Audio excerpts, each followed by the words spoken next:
Greetings, Dr. Beckett. Welcome to the Quantum Leap Podcast. In 1995, theorizing that one could time travel within their own lifetime, Dr. Sam Beckett stepped into the Quantum Leap accelerator and vanished. After years of attempting to bring him home, the project was abandoned until now. Dr. Ben Song risked everything when he used the Quantum Leap accelerator to travel back in time. Now our team's working to find out why.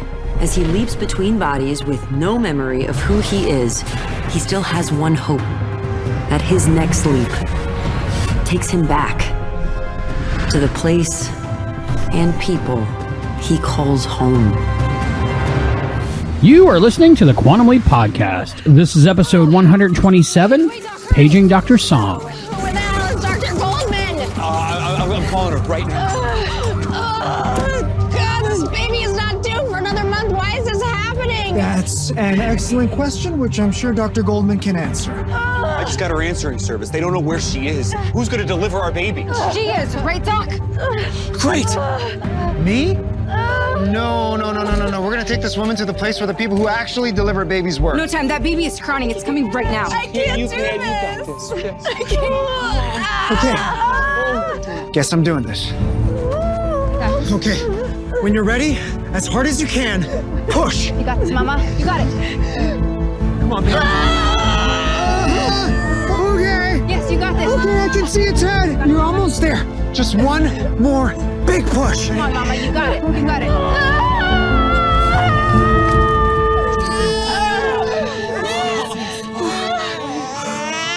Paging Dr. Song, Dr. Ben Song. Addison, you'll never guess what I just did. I delivered a baby. All right, so this time it looks like you were Dr. Alexandra Tompkinson, a first-year resident at Cedarhurst Hospital, Seattle, 1994. It looks like you're here to save 3 people's lives.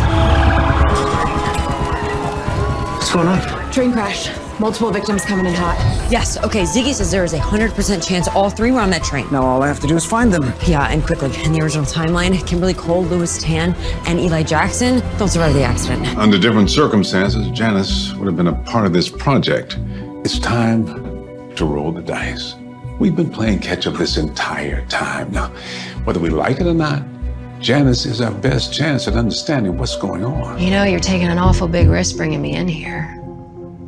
I've committed every square inch of this place to memory. Think of what I could do if I got loose. It is a risk, but I believe it's one worth taking. Do tell. We want the same thing, to help Ben save Addison and bring him home. Just like your dad wanted to do for Sam Beckett. So let's stop working at cross purposes and start working together. What do you know about Ben's lead? Okay, I will tell you what I know. But only after I talk to Ben. Welcome to the Quantum Leap Podcast, everyone. I'm Christopher DeFilippis. I'm Allison Pregler. And I'm Matt Dale. And tonight on Medical Drama... You're putting profit ahead of patients. Damn it, you're a loose cannon. Get with the program. Code Blue, she's circling the drain. Not only is this my heart transplant patient, it's my estranged daughter. Tonight on Medical Drama. Then the evil twin was in the coma all along. Wait, this is turning into Moments to Live now. Where everybody's sleeping with everybody. Just like back at the project. So yeah, tonight we are reviewing Season 1, Episode 10, Paging Dr. Song, a.k.a. Medical Drama. And it's just, yeah... I'm sorry, I'm a little high. We just got off the mic with Dean Georgaris, the executive producer of Quantum Leap, and we had a great interview with him. You're not going to be able to hear it this show because it's a little too long. But if I'm a little giddy, it's because we had such a good talk with him. More about that to come. Honestly, yeah, I am so glad that we had that interview. I'm feeling a lot better about a lot of stuff. He was really candid with us, really open about stuff, and I think it was a really great interview. It was illuminating. Yeah. Good time. But yeah, so that'll come up in a couple of weeks on the feed. But in addition to talking about Paging Dr. Song, we also have a terrific interview with the lead guest star on this episode, Tiffany Smith, who played Dr. Sandra Turk. So Big doings there. Wasn't Turk one of the doctors on Scrubs? Yeah. I was wondering if that was an homage. Really? Yeah, Christopher Turk. I hope so. And that's going to play into some of my initial impressions, to be honest with you. So, yeah, I mean, this is probably, I would have to say this is Quantum Leap's first full-fledged medical episode. This is kind of breaking new ground. That's true. Yeah, I don't think they had the fake out, and then it was the soap opera. And certainly there was the medical knowledge put to use, but I don't think Sam ever leapt just into a doctor. Yeah, I guess maybe it would have been a bit too easy for Sam. He'd have just been like, yeah, I'm better than any of the doctors here.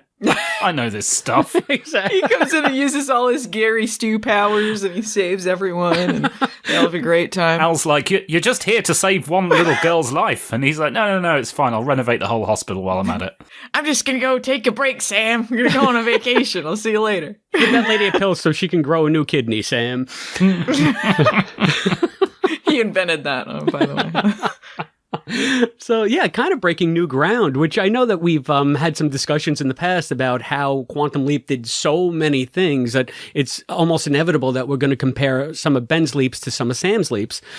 This is like the space shuttle episode. They really are finding stuff that we haven't seen before. So I like that. And it shows you that the creatives behind the show are more creative than I am anyway. So that bodes well. So that being said, Allison, what are your first impressions of Paging Dr. Song? Paging Dr. Song. This may be a first for me. I don't really know. I'm kind of, I don't know. It may just be my headspace at the moment and stuff in my own life. I don't really know how I feel about this episode. I feel like I was kind of workshopping other versions of it in my head. So I don't know. Maybe you guys can help me sort through my thoughts as we go along. All right. That's interesting. Matt, how about you? Yeah, I do know. I loved it and was surprised by that because, and I'm surprised that Allison's not certain about it either, because one of the things that I noted was that it had all of about 30 seconds back at the project. Oh yeah, that was great. which disappointed me. But we know we have different feelings about that. I'm a sucker for medical dramas, and I was just in tears through most of this. It got me in the feels, and to be honest, even if it had been badly written, which I don't think it was, it would have got me in the feels, because there's something about medical dramas that always do that. But there's some really cool stuff in this. So yeah, I really liked it. All right. I also know exactly how I feel about this episode, so no worries there. I think that there was just a ton of great stuff here, and there's so much that I do want to talk about that I really, really liked, especially the acting. I think it was exemplary, and I think they were flawless with everything they were given. But you can hear the butt coming. Yeah. There's a butt coming, isn't there? Your big old butt. What is it? This episode was one live damn you away from being like cliche overload. This was every medical drama cliche wrapped up into one. And when you say you're workshopping this in your head, Allison, it felt to me like they were workshopping the pilot of a new medical drama for NBC. It was so, I guess I come with my own baggage because, as you guys know, I'm married to a nurse. So we don't watch medical shows in this house because she'll always pick it apart and she can't enjoy it. And it's just, we just wind up making fun of them. The last medical show I watched was St. Elsewhere. And I loved St. Elsewhere. I loved it like beyond reason. Like I worked it into foreknowledge. That's how much I loved St. Elsewhere. Really? Wait, was it a reference or was it a crossover? No, there was a reference. Oh, man. St. Elsewhere is great. And after that, I guess the most recent, quote, medical show I've watched is Scrubs, getting back to Dr. Turk. I'm no Superman. I'm no Superman. So that shows you where I'm at when it comes to like modern medical drama. I find it like modern police procedural. It's just not my thing. And everything in this was just not my thing. Yeah, I know why some of this episode didn't work for me, but I'm confused about my thoughts on it because I didn't dislike it. I think like all of the acting is really good. I think there were really good moments in it, though the pacing didn't work for me because there were some parts where it felt very leisurely when it should have been more urgent. Maybe, yeah. that's odd to say too, because in terms of leaping, we had just such an ambitious leap here. It was a triple leap. It was like 3 leaps in one. And so it had been like moving to different plots, basically, a lot of moving parts for him to navigate around. So we had the train crash. We got casualties coming in hot. Yeah, and then all of them disappeared, but like 3 people. That was what was confusing to me. Well, not confusing, but it was a small train crash. Yeah, this could have been a car crash and had the same outcome because it was only about like 3 or 4 people we're focusing on. I know this is a budget thing, but the fact this is an off-screen train crash, which sounds infinitely more exciting to me than walking down the hallway. And then we have all of these people come in, and then we don't see Ben really working on them. We hardly see him doing any medical stuff at all. I was a little confused about the time spent on this leap, because the hook of this episode is Ben is a doctor, but he's not a medical doctor. At least they don't say he's a medical doctor if he is. How do you navigate that? How is he going to do something differently than the woman he leaped into would?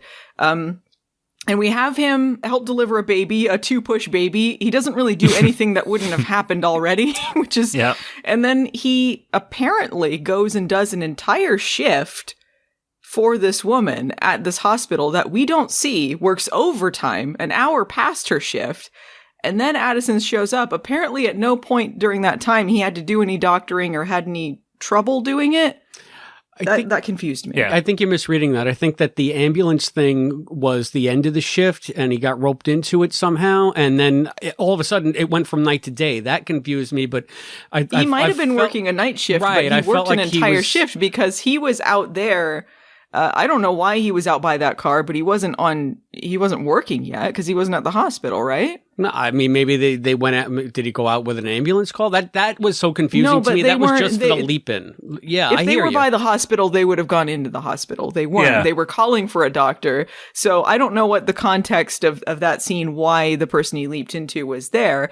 But after he helps deliver the baby, they fade to him going to work, or it's the end of the shift because the doctor he's working with, Dr. Turk, she says that it's an hour past her shift. She needs to go home. And that's when the people from the train accident come in later. So there was an entire shift there that we didn't see.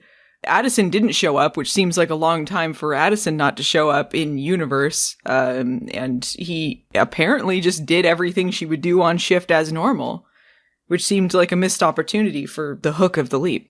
But then how do you explain that? I don't know. I took it as somehow like the birthing of the baby was sort of the end of the night shift, and he was just in the morning getting changed or getting ready to leave. And that's why he was an hour over. How is it the end of the shift? He wasn't at the hospital. I don't know. I'm just saying that's the way I took it. It's the only thing that makes logical sense, like timeline-wise, because everything you're saying is 100% true. If he did, after that, giving birth to, what you said, a 2-push birth? Yeah, it was 2 pushes, and she was done. And they actually, Ben needed to be there to do that. And it's like, I don't know how much you know about birthing. That would have happened regardless of him being there. He didn't do anything knowledgeable.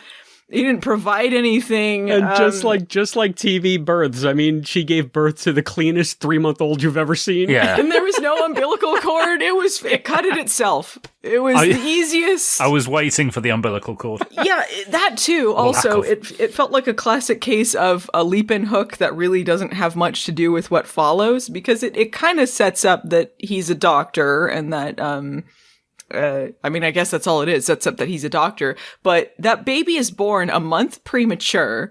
Never come back to that. I guess there were no complications to that. I would have thought that the story with the mother would have maybe tied into the stories later in a way that you didn't expect.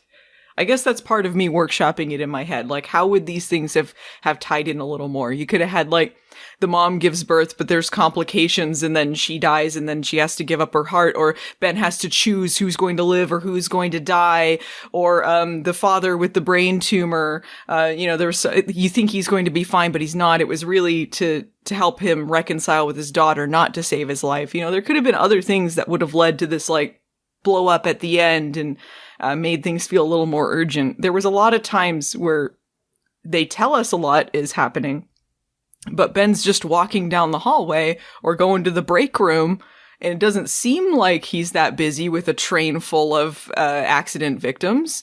And then after Francois Chow's character, Ben convinces him to pull the plug on his wife so that her heart can be transplanted into another one of the victims. And it's a very emotional scene, and I thought it was really well done. And then they fade to Ben happy in the hallway, like, whoo, glad that's done. It was just tonally very off to me there. Yeah, all fair points. They're all fair points, and I just feel like that's part and parcel of like medical drama. They shift gears. I'm assuming anyway they're going to shift gears between competing storylines very quickly in this day and age. With my limited experience with this stuff, I feel like that's just par for the course. But the fact is, they would switch between an ensemble cast of characters, and in this, you only have Ben. So every shift in scene is going to be a little bit jarring because you go from story A to story B to story C, back to story B, back to story C, back to story A. And he's got to like run the gamut of emotions in all of them. And it's just like, well, usually on a drama like this, you'd have filler in between where you'd see, oh, what's going on with this B plot? What's going on with this nurse soap opera? What's going on with Dr. Hero, who has worked too many shifts? Yeah. I think there's just, a build-up that needed to happen there that didn't quite happen. I would have maybe started it with the birth scene like they started, and then Ben goes to the shift and him trying to figure out how to be a doctor and how to fake this. And it seems like a normal day, right? Maybe there's some things going on, like someone has a sprained ankle or, some not as serious injuries going on.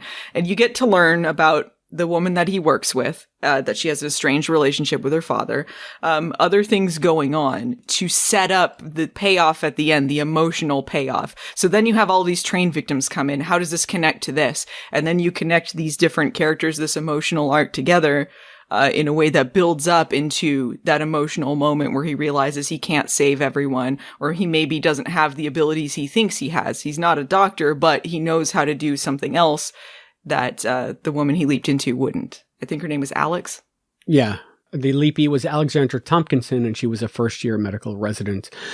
Allison, I have trouble with wanting to do it that way. I can see that as a viable, dramatic choice, but one of my chief concerns about any reboot of Quantum Leap, especially in the modern TV environment where you have like dysfunction and anti-heroes, as opposed to, say, like a Sam Beckett model of just a good guy, I was always afraid that it would go down the road of Ben having to make impossible choices because it's the lesser of two evils, because that's just gritty drama. Mm-hmm. And I feel like had we gotten that here, I would have been so let down, not just because it was a medical episode, but because it just you said it last week, like them getting Janice and bringing her back to the project in cuffs is antithetical to everything that is Quantum Leap to you. To me, having to have Ben make a choice between who he needs to save, and there's no good outcome either way, that is antithetical to Quantum Leap to me. I'm glad they didn't go down that road with this. I mean, I don't think that's a gritty take on it, though. I think that's part of what comes with medical dramas, triage situations, that sort of thing. They could have had this set on the train and he has to save these lives. I mean, it's just hard decisions, not necessarily he's making a bad decision. Sometimes leaps just don't have happy wrap-ups. And this one didn't really. I mean, that guy's wife died, but he had to convince him to pull the plug so that he could save someone else's life. There still were difficult decisions in this. I just don't know if there was really enough build up to it to feel the emotional resonance that I could have. But obviously, I mean, it meant something to you guys. So it could have just been my headspace with it. What I did think was effective here, though. There were effective parts. I liked Addison's speech about having to tell a soldier's family that he died on a mission that she was in charge of. And she was telling Ben how to tell this man that his wife didn't make it. She opened that door and she took one look at me and that army chaplain, and she knew. And my mind just went blank. My carefully planned out speech was gone, but in its place, the right words came to me. I told her the truth. as it came to me from wherever the truth comes from. You can't really plan for this. It just comes from inside. And then when they show him telling that news, they do not show us what he says. It's all silent. And I thought that was the perfect way to do it. We don't know what he said. Yeah. And I thought that was very effective. And I can tell you that's where the episode started to connect for me, was with the character work. I don't know how many times you guys had a chance to watch it before we got on mic, but I watched it twice. And the first time I was just so wrapped up in, oh my God, medical drama, medical melodrama. Here we go. Every cliche. I was waiting for the next, I was just my box of cliches. Check. And then when I rewatched it, all of that stuff was out of the way. All that nonsense was now in the background.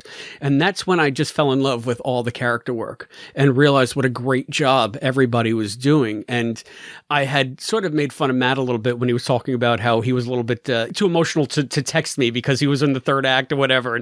But then I thought I can really see it because all of this stuff was so good, and Francois Chow and Tiffany Smith, I mean, they just nailed it. And of course, you have Raymond. I mean, Raymond is always great as Ben. So, I mean, that's what I meant when I said that they're just flawless performances, exemplary writing for the emotional beats.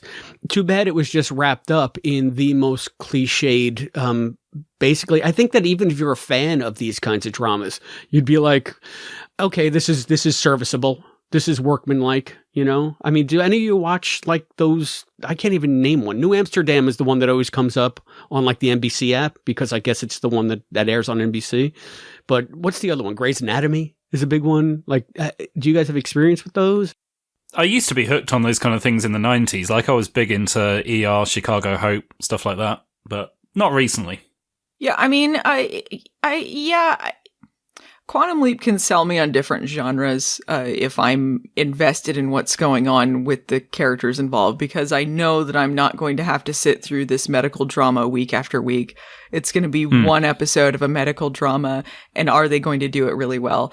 I will say I've probably seen better done medical dramas, but I do think that there were pieces in here that were good. I don't know. It seemed like there were a lot of things that were very confusing to Ben and Addison that shouldn't have been. Like, they're confused that the patients maybe came in later, and they go on about this, you know, at least a couple times over trying to figure out what this leap's about, when it really shouldn't have been that big a deal. That screen time could have been utilized for other things. So I don't know. I mean, like I said, I think that there were ways to piece this together that would have felt a little more urgent, because if you're going to sell us on there is a train accident and all of these people from this train have come in and this hospital has to save all these people, and then you cut to Ben walking down a hallway and then talking in a break room and having all these little quiet moments, it doesn't feel as urgent as that premise promises. Yeah, I expected to see a lot more running around, a lot more frenetic pace. Yeah, and I think that was the intention. Sometimes it doesn't always translate. Yeah. But I mean, it's a good way to like stay on a hospital set, and I understand why they didn't show us the train accident, but you certainly could have shown us the aftermath, and I don't know. It just didn't feel it felt both overly complicated and too simple at the same time. Well, yeah, that also is another thing that I think it had going against it, the simplicity factor, in the sense that this is a leap. You basically know that Ben is going to solve the leap, otherwise he wouldn't leap. So any drama that you try to build up amongst these situations is almost, and I guess you can say this for the entire premise, but it kind of undercuts any dramatic tension. Because in the end, you know, he's got to succeed somehow. So to me, Quantum Leap is not so much about the destination as it is the journey, because you just take it for granted he's going to solve the leap and go. But he could. They don't always have happy endings. You know, like this could have had a much more bummer of an end, though this did have kind of a bummer ending. It wasn't a happy leap anyway. You know, there were some happy endings, but kind of bittersweet, I guess. Yeah, but I did like that we saw the evolution of him thinking about, okay, how can I fit all of these pieces together? There's a part where Ben is basically frustrated because he's saying, I'm not supposed to be the leaper. You were supposed to be the leaper. And I think Addison has this great comeback. We're going to figure something out. Like what? I know you can't see this right now, but there is a reason that you are sent here to save these 3 people. There is a bigger connection that binds them, all right? You just have to find it. That was such a calm, cool, collected way. You would think someone that's seasoned in like crisis management says, all right, let's step back. And I thought that was good. It was nice to see her give him a different mindset to help him solve the leap instead of just feeding him information. And I feel like that's a little bit of an evolution of their relationship. It's actually, we're actually seeing them working together instead of information, action. And then we have that great part at the end in the ambulance. I really, really loved that scene. Ever since I remembered why I left, I can't help but wonder, what if? What if the moment of truth comes and I fail? What if all of this was for nothing and I let you down? Yeah, I like that scene a lot. I like that, Ben has this doubt about himself. Like, he's like, he says that he wasn't supposed to originally be the Leaper. What if he can't do what he set out to do? What if he fails in his mission? And, she says, like, I know that whatever happens, I'm not going to be alone. She has that trust in him. And I really liked that. And I liked their almost kiss. Yeah. Nailed it. Trying to hold hands. It's like, oh. Yeah.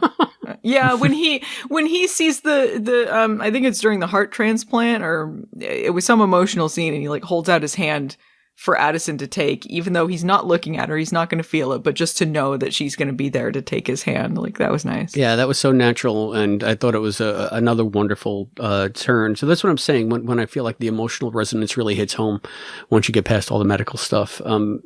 They just some really brilliant work between the two of them. And I feel if this episode does anything for the series overall, it really helps bring Addison and Ben to a more comfortable, trusting level than I think we've seen them before. They're not just pining for each other. They're not just mad at each other. They're, I think, reassessing how they relate to one another, and their relationship seems stronger. They're actually growing together due to the adversity instead of letting it drive them apart, which I think is nice because it's kind of a realistic take on a relationship. It's either that or they become estranged. And then where does the show go from there anyway, But it just seems more natural to me that they would be, I trust you, you trust me. Now that we have the truth, we can move on together. And that was a big theme of last week's episode. So it was nice to see them follow through on that in a very meaningful way in this episode. Yeah. Yeah. I do think that they're doing good things with their relationship. And I see the story moving forward. And I think that the actors all did a great job. Then he has the brilliant idea of utilizing the tragedy that Lewis is experiencing to do something good for the girl. I forget the name of the three. There was Lewis Tan, Eli Jackson, and the third girl who never spoke because she was always in like a coma or something. But yeah, her, whatever, unnamed coma girl. That's quite some screen time for someone who has no lines. Yeah. Her and Beaks. Yeah, she's like, get her family, gather around the tube. Here's my big moment. She did wake up near the end. It was a very quick heart surgery, or Francois Chow was hanging out at that hospital a long time to see what happened. I guess maybe he wanted to see the conclusion, see what happened with his wife's heart. Yeah, but Ben was still there too. So that was a very quick heart surgery. It was very quick heart surgery. Well, I mean, she woke up. It's not like she got out of bed and started dancing around. Yeah, but it was already done, and she was coming out of the anesthetics. Like, whew, that was like a 2-push birth right there. That's speed running this.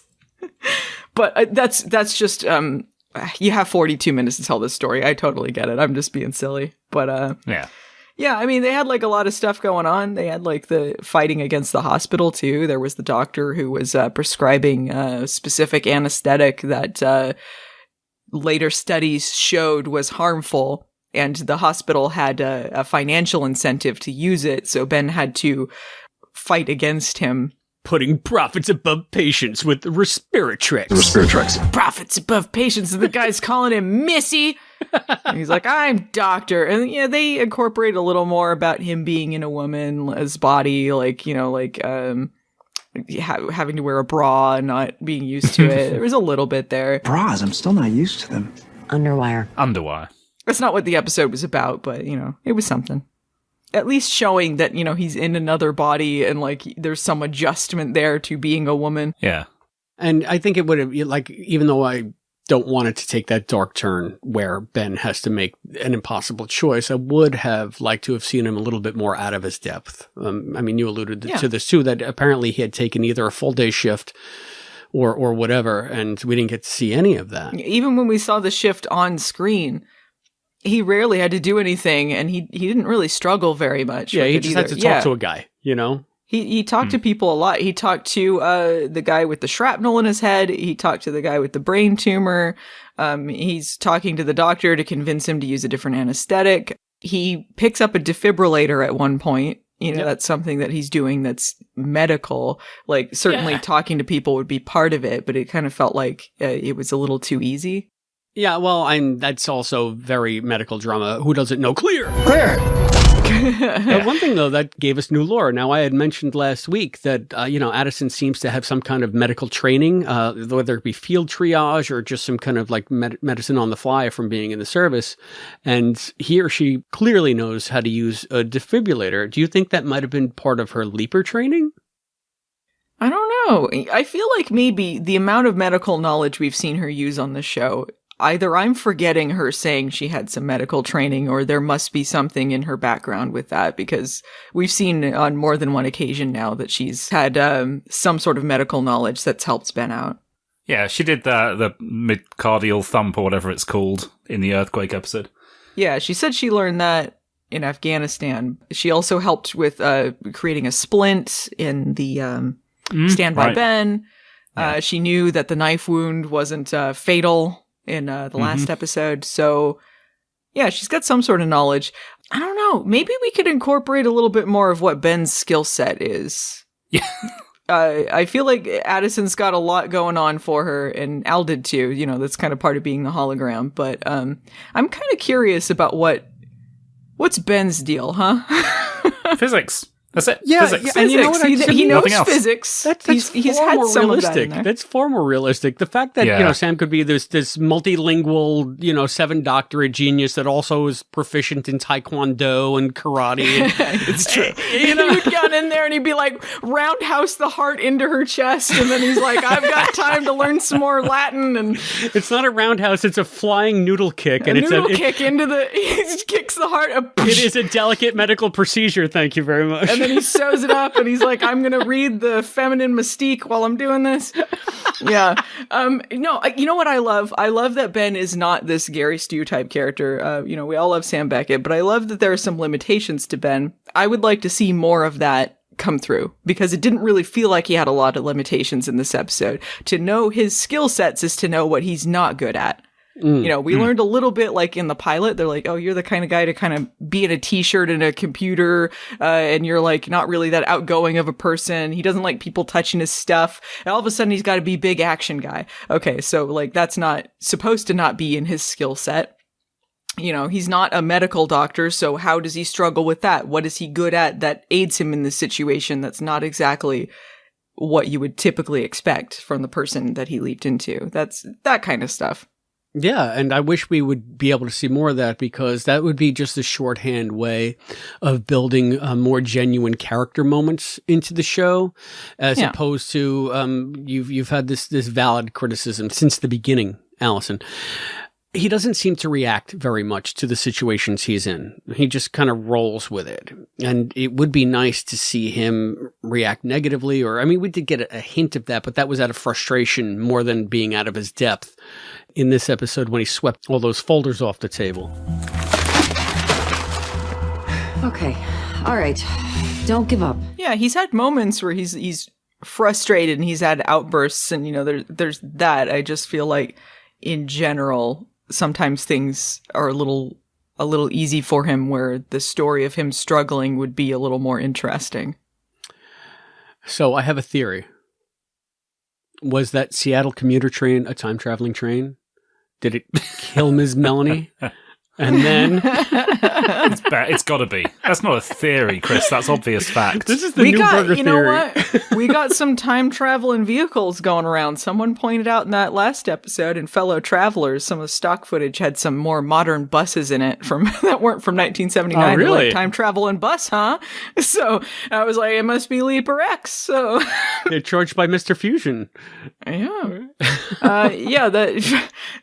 Obviously the train accident, they hit Ms. Melanie, and then Sam came out and he was crying and he was 2 years old, and then that was a formative thing for Ben, and then it all connects together, and it was all on the big board with string. It all connects.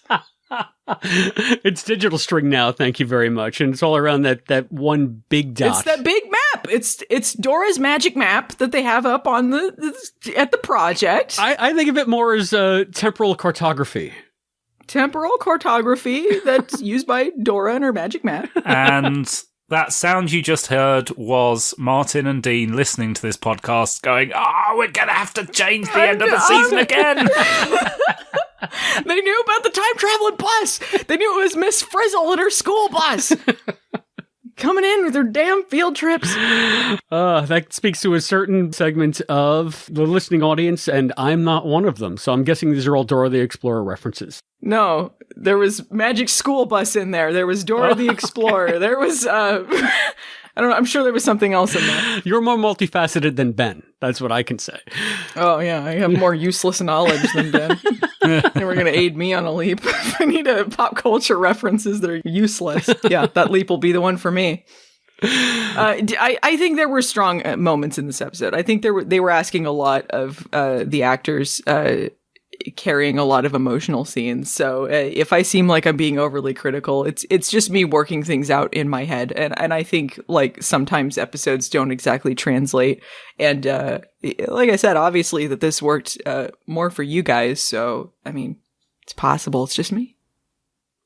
Yeah, I mean, I find that I'm not so wrapped up as I used to be in plot mechanics anymore if I can find an emotional resonance or core of the story that is just as satisfying as putting all the pieces together. And I don't know, there was a shift because I used to be like Mr. Stickler. How does this make sense in universe? This is just illogical storytelling. And I think we see a lot of that on display in the new Quantum Leap, especially when we're traveling back and forth between the two time periods, because it seems like the leap time and the project time never really sync up in any coherent way, except for some very few instances. But that stuff would have driven me nuts when I was in my 20s. Now I think that if I can go along for the ride and care about Ben and Addison, or care about these four characters that they had featured in this episode, which I did very much so on my second viewing, I'm much more willing to forgive or just say, oh, hey, it's all right. You know, I'll headcanon that somehow. Not everything has to be tied in such a neat little ribbon for me anymore. But I can understand where it would drive you freaking crazy if that's something that is just a pet peeve. Yeah. Yeah, I mean, most of my issues are just like, how would this episode have worked better for me? And I don't think it was an awful episode. There are episodes of this season that I've really disliked, and I didn't dislike this one. It just had a disconnect, I think.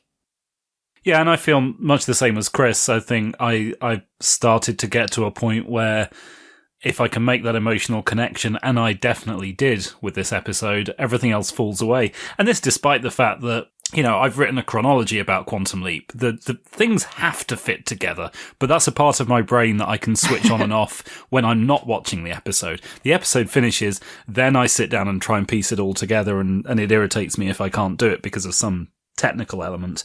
But in the moment, if I'm sobbing through most of the 42 minutes, that's fine. It's done its job. It's there to make me feel something. Yeah, what was the strongest part for you? Like, obviously this was an episode that was really moving for you, so I'm interested to know, like, what really hit home for you? For me, we've spoken about it a little bit already, but for me, the scene where Addison is describing a flashback, and whether it was for budgetary reasons or purely creative reasons, the fact that they didn't show it at all, they just had a monologue and let Caitlin Bassett take it, and it was so well done, and it created this picture that was so much better than it would have done if they'd have had the money to do a flashback, or if they'd have chosen to do a flashback. That moment really got to me. And it's, that having to deliver that kind of news, it's a tough story, and it's one that I think we can all relate to in some way at some point. I know I certainly can. Yeah.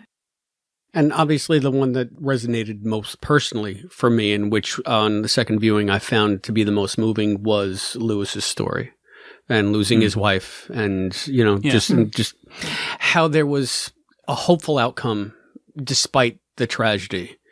And I want to watch it again just to see Francois Chow do it one more time. I've seen him in a few things.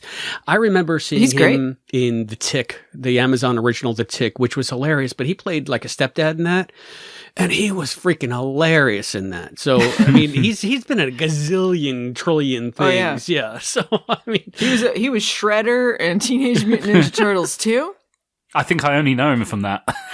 He was great in that. He was in a two-parter of Baywatch where he tried to kill people with a mini-sub. It was very good. No, he's a solid actor. I thought he did a great job. I think his story was one of the more compelling ones in this episode. And I was glad that the scene with Caitlin Bassett telling that story was great, because it gave Caitlin Bassett a real opportunity acting-wise. I thought she nailed it, and it really added something to Addison's character. Yeah, and for all of the potential hysterics in this, because, again, it was so cliche, it really stood up on the quieter moments of drama and pure human reaction, not melodrama. And Caitlin's scene is a perfect example of that. The understated way that Francois played Lewis was a perfect example of that. I think that it could have gone wrong in so many ways. I should say more wrong in so many ways, but again, those more down-to-earth performances really helped ground the episode and make it something beyond hospital drama number 437 that we saw this week on network television. That shrapnel in the head was pretty gnarly. Yeah. It's pretty gnarly. And then he had that reveal, and he turns and he's got the shrapnel sticking out of his head. Like, that was pretty good. I would have liked to see some more gory train injuries, but I get it. That's just me. That's just me being like, oh, give me some more. Give me the blood. Give me blood. There will be blood. Give me blood. There will be blood. So where was Ian this whole episode? Yeah, missing Ian. Yeah. They are name dropped once. Ian was listening to some true crime podcast. That's what they were doing. Maybe. Oh yeah. This is medical drama. I don't have to solve a mystery here. They got this handled. I'll be over here listening to Dr. Death. In one room, Addison's talking to Ben, doing the medical drama stuff. In the next room, they got Janice in Guantanamo Bay. I'm good with what I'm doing. That's right. Oh, and we did only get about some total of a minute and a half of project stuff this time, but I think it was very little. Yeah. It was pretty important project stuff, or not? You guys tell me. I mean, I liked all of the magic scenes. And as always, I like Jen. But we finally got a little bit more out of Janice. A very little bit more out of Janice. And I'm still undecided. I'm workshopping this in my head, just like you're workshopping, Allison. Is this too little? I mean, there was so much intriguing stuff, and I wanted to say, just come on already. So let's dive into that a little bit. And Matt, I know that you are invested in this part of the show like I am. Give me your impressions of that stuff. They're painted into a corner now, and they seem to have embraced it. So Janice didn't really give much of anything away at all, except apparently in her own head, she's the good guy. There's a reason she's being so secretive, but because there's a good reason, that means she can't tell them much of anything. And now she's gone that extra step of saying, well, tell Ben not to tell you anything either. You need to go in that imaging chamber and you need to tell him that from now on, anything he remembers, he must keep to himself. You want us to stop helping him? No, I want you to stop doubting him. You say you trust him. Well, there is a very good reason he didn't tell you anything, Addison, because the problem with information is that the only place we can really keep it secret is in our mind. Basically, we're going to have to continue this secrecy. Even if Ben remembers anything, he's not going to tell you. I'm not going to tell you anything. We learned some more stuff than that, I think. Yeah, we learned that Leaper X was leaped by someone. True. She implies that unless she's misdirecting them. Because once you say it out loud to someone else in a world with a quantum accelerator, everyone knows, including the people who sent Richard Martinez. You want to help Ben? You will tell him to trust no one. Even you. But that's the point. We've been saying for the last few episodes now. Okay, yeah, maybe if Janice is helping Ben and if she's there to do good in her own way, then great. The moment she gets to the project, she's going to share everything. They'll work together, la la la. But that obviously can't happen because we're only on episode 10 of 18. They need to stretch this out, and the only way to stretch it out is to say, "Don't say anything, even to me, and I'm not going to say anything to you either." They have to stretch it. It's the only thing they can do, and that's very clearly what they're doing now. And I think that's why we only saw a couple of minutes at the project. So I'm loving it. I'm excited by it. I kind of want them to get on with it. Yeah, I was grateful that it was short. Yeah, I figured you would be. Yeah, there was something that the amount of information that they're giving versus what's actually happening or being accomplished is not great with this storyline because it's being drip fed, but. The whole point is they're spending all their time trying to get these answers, and we're not really getting a lot else besides how do we get these answers. And then when we get answers, they're not really anything. The last episode, the big bombshell, apparently, according to other things that I've read, was Janice asking the question to Jen, why did Ben come to her and not everyone else? I pointed that out, actually. Yeah, but that's been the question since the pilot, wasn't it? Yeah. Why did Ben leap without telling them anything, and why is he working with Janice? So that wasn't new information to me. I don't know why that was revelatory. To me, it was revelatory because she pointed out the fact that by him going to her, there is some kind of distrust that Ben has for all of his best friends. But wasn't that, I mean, I feel like they've been asking that since the beginning. The whole point of episode 2 was trust, right? They were talking about who can we trust? Can we trust Ben? Does he trust us? I mean, I feel like that's a question that's been posed. I guess maybe it's been a while since they touched on that theme, so it felt more revelatory to me than it was. So, I mean, it could just be me needing something new and grasping and clinging to anything I get. Yeah, I just feel like they could do more with the information that they get. They kind of get little tidbits of things and then don't really utilize them for anything. Like they're like, oh, okay, so now we know he's working with Janice. How do we get more information? Well, we shouldn't tell Ben anything because we don't know if we can trust him. Actually, let's tell him stuff because then he might remember stuff. Okay. Are they going to tell him about Janice? No, they don't tell him about Janice. He finds out through just on the leap. She happens to show up.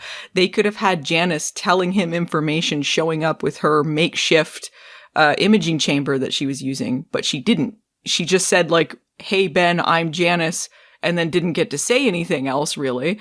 And then they dropped it. There may be more to it than that, but it would have been really interesting if she had shown up on different leaps and said, do not tell them anything, and gave him a compelling reason to try and keep her a secret, and then drip fed that through the season.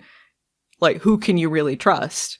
They could have done something like that. I don't know what they have planned. I just feel like when they get information, it doesn't really get utilized. It just kind of sits there to either set up another question or reword the same question. Fair criticism. I think the one thing that I'm clinging to this episode is the one moment where Janice herself actually seemed tripped up. And she did. They were mentioning... I saw something there. Yeah, and she said... If this Martinez guy recognized Ben, that means... Look, there is an order that has to... And then she trails off. Yes. Yeah. Was the order thing new? I feel like they might have mentioned that the order thing, there seemed to be a pattern to it anyway. But the order, they seemed to act like it was new. To me, it was new, and it implies that Janice has a knowledge of the future and that what she and Ben are working on together is a very well mapped out plan to circumvent some kind of disaster in the future. And I'm wondering if they have a certain timeline of events that they're working against, and somehow things are actually shifting. They're not going in the way that Ben and Janice had originally mapped out, or maybe in the original quote timeline, since Ben is now leaping. So it seems to me that might be a game that's shifting, and hopefully when we get whatever reveal we're going to get, we get a more comprehensive of this is what it was, this is what it is now, and this is what we still have to accomplish. But I mean, it opens up so many possibilities. Like what Leaper X is going to come from the future, obviously. I mean, that's what she implied. We already knew that as well from Ben's song from the year 2022, Stop Following Me. Are we alluding to evil leapers here? Like, what are we alluding to? Are we building towards that old trope? I mean, I don't think wherever he comes from is that far in the future, because he's around the same age, not a drastic age difference. I don't think it's going to be evil leapers. I don't think it's really going to be anything connecting to the old series. I think it's just probably another government project or another entity. Yeah. Or possibly in the future, Project Quantum Leap is not used for the same purpose. It's possible that they were used for more nefarious purposes. Other people took control. There's other sort of things that they can do with that. And obviously it involves Addison in some way. So it's all very intriguing. Yeah, it's intriguing and frustrating all at the same time. And I guess maybe that's why it's intriguing, because I'm so freaking frustrated. I will say this. I've been very critical of Janice's character, and I still feel like her character was just kind of belligerent and not giving a lot of information, which I understand story-wise why. I just don't find that particularly compelling. But I did think I saw some things there. I was interested to see her talk to Addison. I feel like without her on the run, there's less chasing her down, mwahaha hacker stuff. I do think it was, they even pointed this out, kind of dumb for Jen, the head of security, to take the woman who's been hacking into their program into the very program that she's been trying to hack into.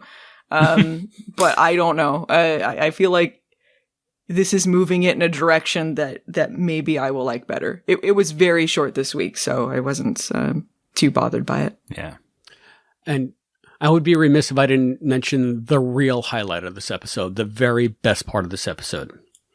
When Addison whacks the hand link and we get a clear Hanna-Barbera sound effect. Why would I be here at a hospital where the people I'm supposed to save aren't here? Original gummy, baby! Yes. Nice. Phelan noticed that. He was like, is this the first time they did that? And I'm like, Yeah. They did that in Salvation or Bust. This is the second handling quack. Well, that's cool. I didn't notice the sound effect, but maybe it just felt natural to me. That's what happens when you hit a handling. Yeah, exactly. It does the ear. It's like the fact that we're noticing it is the anomaly, right? It's just a handling. Yeah. So yeah, I did notice too. There were one or two hologram stuff they added to it. It wasn't like anything flashy because this episode didn't need it, but like they had like one of the characters walk by Addison and then kind of like there's a little flash through her shoulder and stuff. Like there was a little bit there just to like remind people she's a hologram. Yeah. Yeah, it's nice to do that. Yeah. Yeah. And they stuck with the sort of her collapsing effect when she goes in and out, kind of an update of the door, which I think debuted last episode, right? So they'd used it before, but sparingly. I think the first time I noticed them using it was Salvation or Bust. Oh, okay. But yeah, I like that they're using that. Like it's an update and it gives her somewhat of an entrance rather than just, appearing off screen. Yeah. So yeah, it looks nice. So, here we are. Back in 1994 with no eugenics wars. I mean future fashions. There was like one or two kind of period things in it. Like he has a beeper or like he's using an old computer with crappy internet. But I did not see any LED earrings on anybody. No LED earrings. I didn't think they would. No LED heels. Clearly, either the timeline has been changed or that was just the fashion around New Mexico. Could be. And, I don't know 90 songs, but they had a couple of good needle drops in this one, especially that first one that... What is that song? Yeah, I didn't recognize any of the music. The first one sounded like it could feasibly be 90s. Was the one, there was like an emotional song that they put in the middle of it. Was that an actual 90s song, or was that composed for the episode, or was it, they just decided to go anachronistic? That was, I didn't actually notice there was one at the start. So I noticed the other one that I knew something about 90s music, but that was that was through the help of Siri. So is it a 90s song then? It is 1993. Oh, okay. Oh, that's cool. Well, good job, guys. I didn't know the song, but good job. It's like very, emo chick, Sarah McLachlan kind of vibe, but it fit so perfectly into the episode. I really thought that it had been composed just like Fellow Travelers was composed last week. Yeah, because it was really, just so moving. Really good.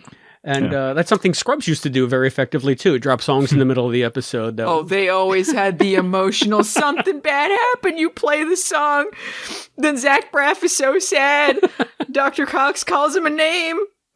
He calls him a girl's name. Calls him a girl's name. But you know what? He's damn proud of him. We gotta get a music person who knows, like, they know the music of the times. We gotta get someone to identify this stuff. Do a little segment. Yeah, it's tough. I mean, since they stopped leaping into the 60s and the 50s, that's it. Once you get past like 70s classic rock, I'm pretty much out. I can do a lot of 80s hair stuff. 80s rock, 80s hair stuff, but 90s, forget about it. I'm hopeless. Soundhound gets it all.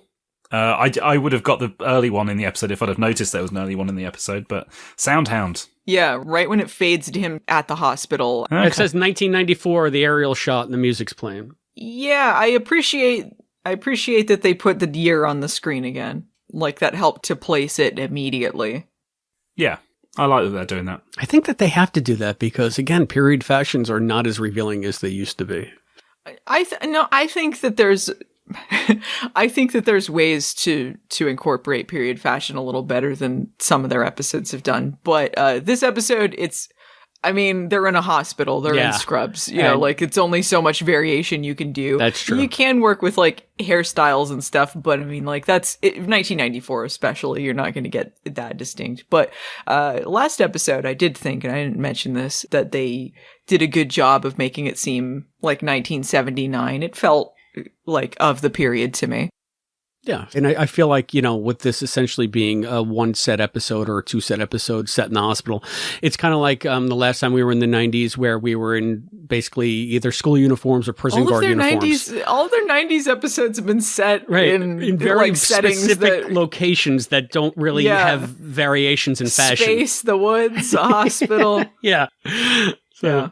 Yeah, funny. I would love to see an episode in like the 2000s, like early 2000s, like where he leaps into a reality show.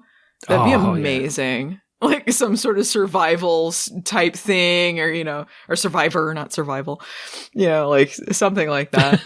Yeah, I think that would be interesting to play with the period, because you don't really think about it when you're our age of early 2000 being a period piece, but it is. No, it is. Yeah. Yeah, it's crazy, but it is. So, here we are once again talking about the lack of 90s fashions. I think we might be circling towards the end of our observations for Paging Dr. Song. Paging Dr. Song. So why don't we wrap up? Final thoughts, Allison Pregler. I think this was a decently done episode, and I do think that the acting was really good.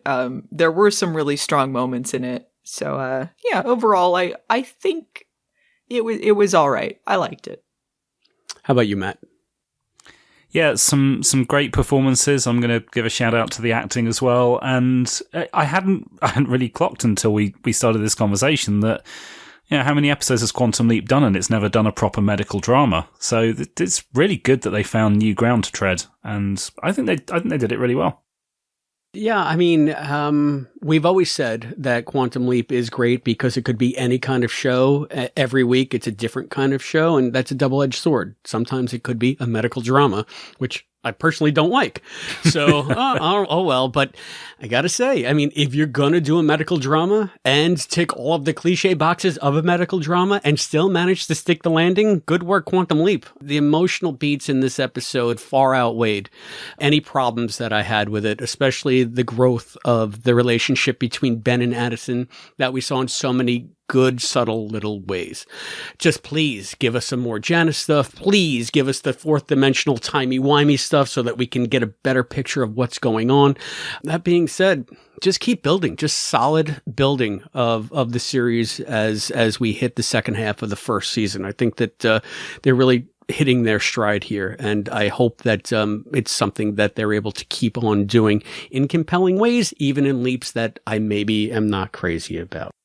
Also, we didn't mention the leap out. How exciting that was! Yes. Well, sorry I interrupted you there, but we were gonna get to it, when we were talking about what's coming up next. But yeah, that's a whole discussion in itself. All right. So that's something to look forward to after the break, and also after the break, we will be bringing you an interview with Tiffany Smith, who played Dr. Sandra Turk in this episode. So great stuff to come. Everybody stay where you are. We'll see you on the flip side. The QLP is brought to you by listeners like you. Please go to patreon.com/quantumleappodcast and give as much as you can. For as little as $1 a month, you can be a contributor to the Quantum Leap podcast. It goes to covering our server cost and helps keep the podcast going. Thank you.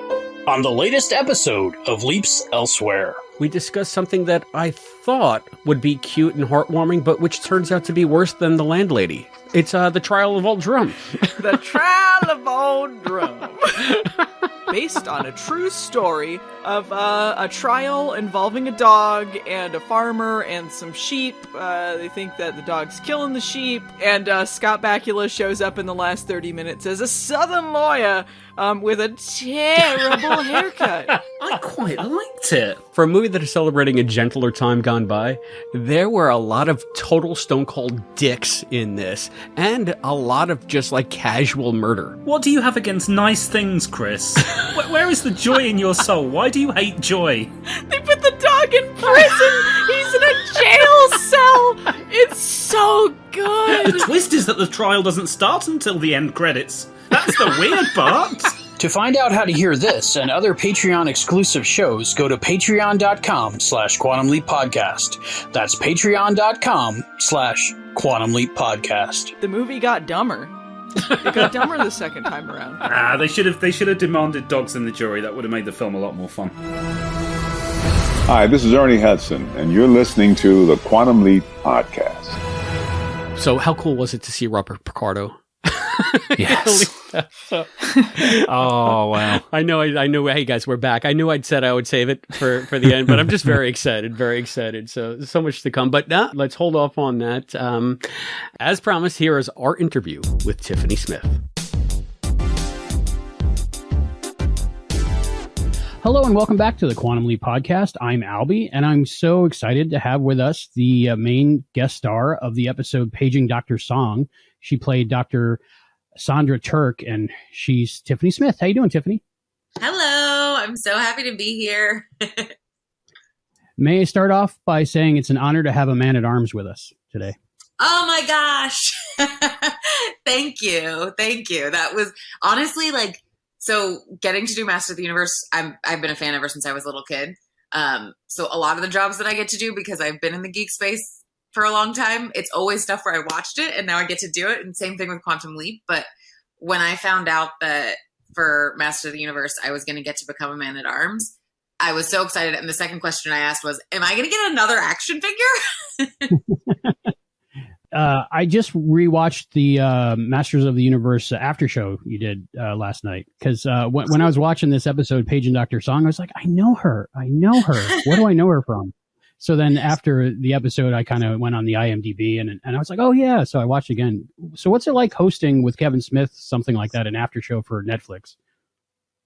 Yeah, I mean, the cool thing about that was, so I've been working in the industry for a while now. I started out doing mostly hosting stuff, like I said, in the kind of geek genre space. And so I've known Kevin for years, and we've done stuff, with DC Comics, and, I used to host for Fandango, so I've interviewed him for films that he was working on and stuff. So getting to work with him on Master of the Universe Revelation, now Revolution, was amazing. It was one of those things where, you audition for a project and you're excited about it because of the property, but then extra excited because, you have friends that are working on it. So getting to do that with Kevin was amazing. It's so much fun having him in the, it was mostly over Zoom because of the fact that we were recording during COVID. But it was awesome getting to see how excited he gets about the recording sessions. And then getting to do the after show was great because we didn't get to spend a ton of time together in person doing the actual recording. So getting to do the after show with him and Rob was amazing and so much fun. And it was great doing that. And then getting to we got to go to Comic-Con, San Diego Comic-Con this last year and have a panel in Hall H, which Rob was there and Kevin moderated and Dolph Lundgren came, and it was amazing. Yeah. It doesn't get better than Hall H, right? Yeah. Yeah. For a geek, it sure doesn't. Those interviews you did, they seemed very cut down, like the first 30 seconds, last 30 seconds, middle 30 seconds. Were they like longer interviews when you did them? Did you do them live on the set? We did do longer interviews. We did them live on set. Yeah. But again, like I said, we were doing them via Zoom. So it was a little bit harder because at that time, like it was still pretty, not early in the pandemic, but still trying to figure out like how you could get people on and make sure that the cues and everything matched up and everything timing wise worked. And fortunately it was during the pandemic. So we did get to do stuff over Zoom because we were interviewing people from all over the world. Like, all of our actors were all over the place. And usually when you're trying to get people in person, it's a little bit harder. So getting to do it over Zoom was great. Is there anything you can tell us about the new season? Have you started any of it yet? All I can say is that, yes, I've recorded some of season 2. That's all I can say. And that William Shatner is on season 2. Can't tell you anything about his character, but wow, yeah, I didn't hear that. That's pretty cool. Yeah, that was the big announcement at Comic-Con. He came out at the end of the panel, and I've been a massive Star Trek fan my whole life too. So that's, it's Star Wars. You've got Mark Hamill, and then Star Trek happens when you get William Shatner. So I was very, very, very excited. I think the fans will be excited too. That's cool. You're a Trekkie. You're a real nerd. You're one of us. I mean, I have a lightsaber on my wall. I have all my comics up. Yeah, I grew up watching all this kind of genre stuff with my parents, and I think it's definitely not left me, and that's the space that I want to continue to be able to work in. Is that part of what wanted you to get into the entertainment industry, and how did you start off in that, and acting and hosting and all that stuff? Yeah. I thought I was going to be an actor early on, and a singer. And then I ended up, my parents both were the first to go to college. And so they were like, you need to go to college and get a degree. And so I went to school for broadcast journalism because I was like, it's entertainment industry, but not entertainment industry. It's like adjacent. And I loved talking to people. I moved a lot growing up, so I feel like interviewing people and getting to know people is something I really, really enjoy. So yeah, went to school for broadcast journalism. I went to Syracuse, and I remember them always asking because it was very, very heavy into sports and stuff. And I was like, I want to do entertainment. I want to talk about, geeky stuff that I love. And at that time, G4 Attack of the Show was huge. And so that was the ultimate goal for me, was to work for G4. And so after I graduated, I was born in Los Angeles, so I moved back out here a little while after college, and was lucky enough to get to do some stuff on G4. I did Attack of the Show and X-Play, and that kind of opened the door. And I think it was one of those things where, like I said, I grew up reading comic books and playing video games and just loving genre. And I think once I started working in the industry, people really saw that and knew it. And so it just kept opening more doors, where it was like I got to work for Marvel and do red carpets for their movie premieres. And then I hosted a show for DC Comics for a long time. And, working with Kevin. And then kind of from there, it was, I got to be on incredible sets because I worked for Fandango for a while and did kind of all their genre films coverage.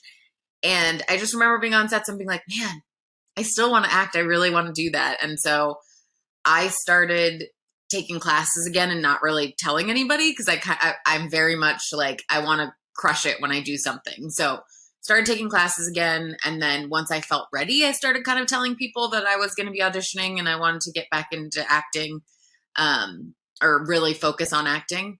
And it's been an awesome experience. I ended up doing Jane the Virgin and then Supernatural, and The film happened to be at the right time where I played Meghan Markle in a film, and it's just been snowballed from there. And I feel very, very, very lucky and excited to see what's coming next. That's awesome. Yeah, I was really in the G4. I watched it since the old ZDTV days with screensavers and all that stuff. Yeah. So yeah, I watched some of that stuff, so I enjoyed it. Nice. So what's it like being a fan of the genre shows and then getting to actually do Quantum Leap? I think I let myself like geek out about it when I first book it, and then after that you kind of have to be like, okay, now it's work time.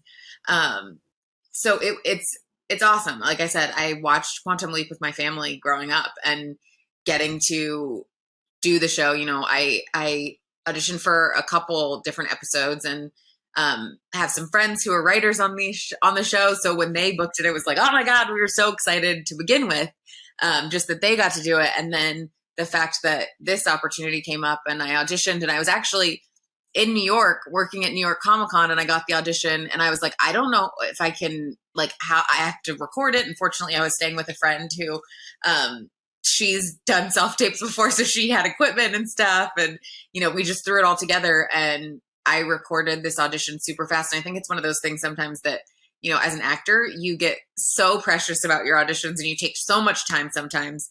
And those are the ones you don't book. And then when it's like really quick turnaround and you just have to do it and trust that your acting skills are there.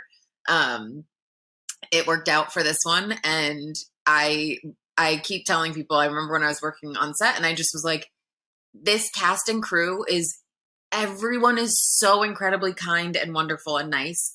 And I just felt really, really lucky to get to be working with all of them. And I mean, the only downer is that you're like, man, this is not a show where you get to come back really because of the time and stuff. You get to be the main guest star, but unless they leap back to that hospital at that time or somewhere else in your life, it does happen. There's been, like Jimmy, the LaMotta family in the original series, it went back a few times. So you never know. You never know. You're the main guest star in this episode, and you really do carry the episode, and your story is amazing. Tell me everything you can remember about being on set and just the whole process of being that main guest star in an episode of Quantum Leap. Yeah, I mean, I think you audition for projects, and sometimes you get to read a couple of scenes from the episode, but you don't get the whole thing until after you book the job. And so that was what happened here, where I auditioned. I got a couple scenes, and then I was like, I remember being like, I am not a doctor, so is there going to be someone on set that like helps me with that kind of stuff? Because that was my biggest concern. I think when I first went in was that I was like, the acting, I can do that. I know how to do that. But then also adding in, the medical aspect of it. And for a lot of actors, the medical jargon is the hard part. But for me, I think because of hosting for so long, like memorizing stuff comes a little bit easier for me. It's more the like remembering that you have to do certain actions at the same time every time, and making sure that I am doing the correct actions, and, just even chest compressions. Usually you think like the way you're supposed to do them, people like bend their arms, and they don't bend their arms when they're doing it. Arms are straight. So that was my first thing, is that I was like, oh my gosh, is there going to be a medical tech or somebody on set to help me out? And there was, of course, and they were wonderful and so helpful. And I asked so many questions while I was there. And it was great. Like I said, Derek Hughes and Ben Rabb wrote the episode, and I've known them just through, working for DC. They did stuff on The Flash. So we were friends. And so it was amazing getting to be on set and having them there. And talk through the episode and talk through the character. And then Ray and Caitlin are just absolutely delightful humans, like just the nicest people. And we just hit it off really well and easily. And, there was definitely a lot of like singing songs and dancing and talking about nerdy things. And, I think that's, for me, every time I go onto a project, I'm like, I want to make sure that, I get to bring joy with me, and that when I leave a set, people feel happier and like they had a better experience, and, that it was awesome and fun. And I just left feeling so like lighthearted and full. And I literally was sad to leave the set on the last day. Usually you're sad as an actor to leave a set because you just love acting, and that's part of it too. But it was just like everybody from, hair, makeup, wardrobe, the director was wonderful, right? Everybody it was just so much fun. It was such a great experience. And I think that that's why the show comes across so well, because, you can, even if you're not seeing what's actually happening behind scenes, I think it comes across on the screen.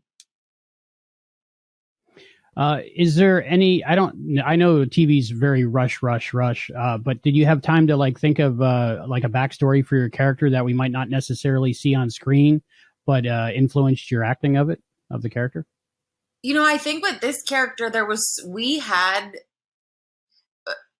her story kind of gives you some of her backstory, where it's like, the interactions with her dad and that sort of stuff going on. That was the part where really I had to spend a little more time for myself, just so that I knew, like, thinking about, like, what are some of the things that happen between her and her dad that they are kind of estranged. And, there's certain moments where it's like, there's not dialogue, but we're having to interact with each other and figure out, like, what's happening here, how is there a bond that's rekindled. And then with a show like this, it's, Ray is leaping into a character that Sandra has a relationship with. So I kind of played with that a little bit, where it was like, what was our friendship before he gets there? And that was, I think it was such a cool thing to see, because I think, you watch the original show and now watching this one, it kind of goes over your head that the lead actor has to play so many different roles, where it's like Ray is playing his character, but then he's also playing, this resident, or another episode he's playing a bounty hunter, and sometimes female and sometimes different ethnicities. And it's awesome to watch him be number one on that show and be such a light and kind and amazing human, and do such a great job with all of the acting as well, because it's definitely a lot to carry. And I think that like that was really cool for me to see too on set. That's awesome. What was it like working with this director? Tessa was awesome. She really, it's fun when you get to a set and the director really has a clear idea of exactly what they want. And so it's just very quick and smooth. And she was playful with all of us too. Like when we were singing and dancing and stuff, it was like she would jump in, and, I got to take like little videos on set and stuff that hopefully I'll be posting some on social media after the episode airs. But I hadn't worked with her before, and now, like, I left the set and I was like, I hope that we get to work together again. It's so nice to get to work with new people and just vibe with them so quickly, because I think there is definitely something when you're on a set that the guest stars are constantly changing, and that the director is a different director every episode. You have to make a bond really quickly, and as an actor, feeling comfortable and safe and that you really trust the director is great, because it's some directors will give you a lot of direction, and I love getting direction. And other directors, like Tessa, would come up if she had something specific, but if you did it the way she needed it, it was like, great, okay, we can move on. So when she did come up with notes, it was always really fun for me to kind of be like, okay, I'm going to process that, and then let's play with that. Let's do that. So I think it's one of the things I love about being an actor is that you do get to work with different directors and kind of feel it out as you go along, because everybody has a different way of doing things. And I think it just brings different things out of you as a performer.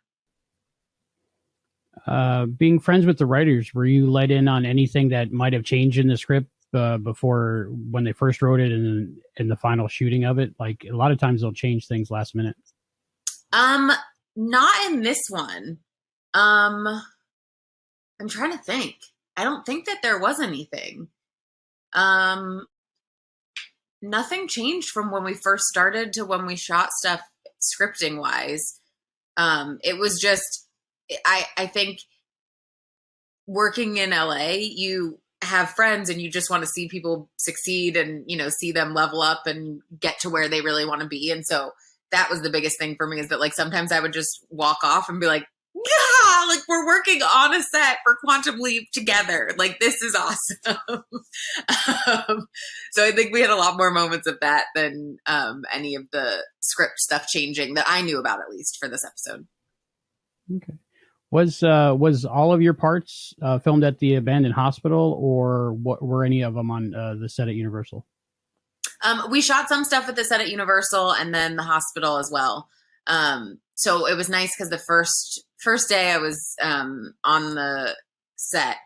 And so that was really cool, just to kind of get a vibe and, you know, see where everyone was at. And then the rest of the time we were at the hospital. And, you know, it's always really fun when you hear this so much from actors, but where it's like the audition is the hardest part. And then once you get to set, it's so much easier because everything's there for you. Like we're in a hospital setting and there's extras and there's gurneys and there's people running around and, you know, you have your stethoscope on and your everything that you need.